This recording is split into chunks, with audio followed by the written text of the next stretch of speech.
In this video, I'm going to show you how to make cinematic home movies with your iPhone. I'm just using an iPhone 13. It's not even a Pro or anything super schmancy. There are 3 different types of base shots that I like to try and get every single video that I make. So the first shot, it's the close-ups. You could even break this down into 2 separate ones where it's like a close-up and then a micro where you're getting a detail of something. Then we have our wide shot, which on your camera, you just push the 0.5 button and it'll give you a nice wide shot.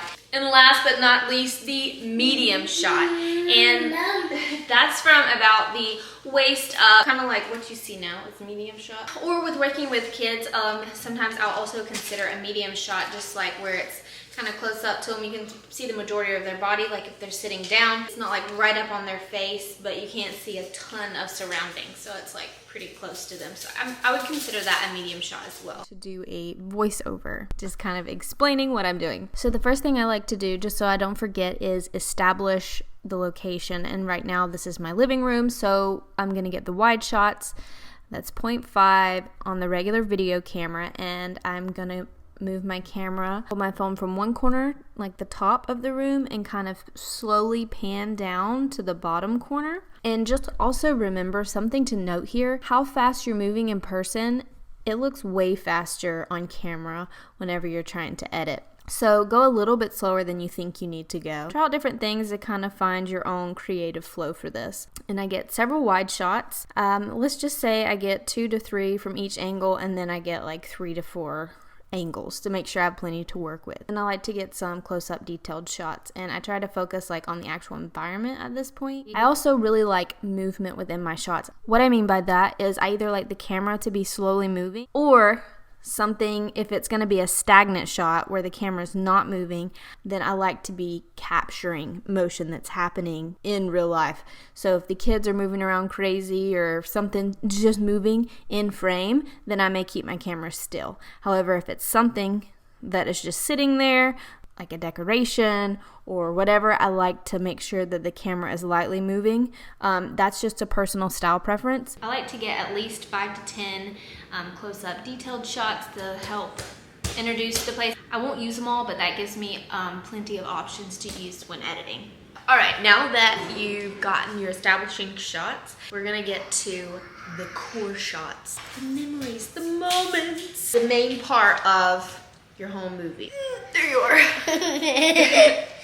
I still go with the rule 8 to 10 seconds at minimum, but typically I am going way beyond that. Even though I watch the edited videos most often, I do still go back and watch the raws, so I just like to have lots of it for myself and for the video. We're gonna get really creative with these. We're gonna get some plain shots too, just kind of like how you would sit there and normally video your kids, just kind of make sure it's whatever orientation you pick. We're gonna get some really low shots. We're gonna get some high shots. For some tips and ideas to get creative with your shots, something you can do is to move with your kids. So notice how in this shot, I'm walking with my kids as they walk forward. Also, notice how I'm walking heel to toe and utilizing my entire body to stabilize my phone. Again, there's gonna be a little motion, and I'm totally fine with that. This is just gonna help it so that it's not gonna make someone dizzy, hopefully.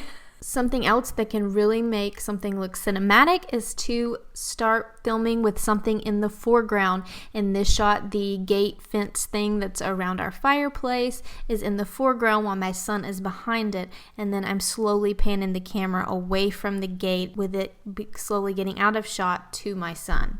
The cinematic camera is what's going to give you that really cinematic look with the blurred background. But up here, something to show you is that, hold on baby, at the top here, there's an F. You push that, and then down here, this little slider thing pops up. This is your f-stop, and it's the focal point. So the smaller the number, the smaller the focal point. The bigger your number, the larger your focal point. And I'm not sure if it's because the way the digital aspects of the iPhone work or what, but I tend to like to move this. It's naturally on 2.8, but I like to slide it over until it's about 4.0. I feel like that looks the most natural to me with the right amount of background blur. But that's just my personal preference. Play around with this, figure out which one you like, and have at it. So, but I'm gonna get some of my detailed shots with my cinematic camera as well as my regular video camera. And then of course, as I said before, you can't zoom in or out on your screen with the cinematic function. However, you can, just move your hand closer or further from the object to manually do that. You may also find it beneficial to switch your camera to slow-mo for some of these shots. And with slow-mo, obviously you can move a little bit faster because the camera will slow it down for you, not in real time, but when you play it back. So especially with details, this may also help make your shot look a little bit more steady. You can just play around with that, do it in real video time and then do it in slow-mo. A lot of the details I actually will do in slow-mo or either cinematic mode. When it comes to getting the core shots or the videos of my kids, I get some at my regular standing level, of course. However, I really try and get on their level so that it's like I'm with them or the viewer is with them instead of just like looking down on them. You can get creative with this, have fun with it, try different angles, get funky angles.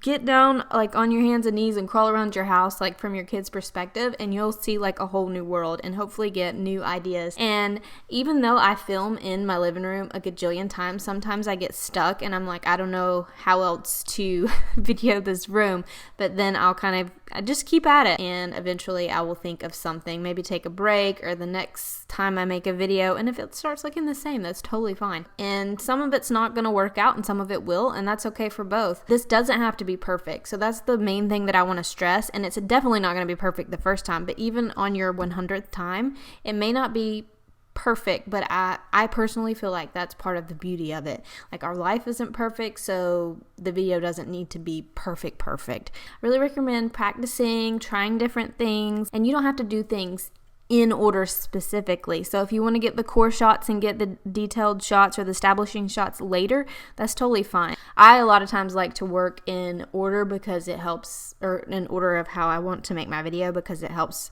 me get it together better, but I don't always do that. But after you've done this a few times and you practice, you'll find your own creative flow for what works best for you. So now you're wondering, how do I put all this together? I got these videos, clips that you wanted me to get. Now, how do I make it into a home movie? And I'm going to show you how to do that on your phone. You don't have to transfer anything to the computer with a free app. And that's going to be the next video, and I'll make sure to have it right here on the screen so you can click and go to it whenever you're ready.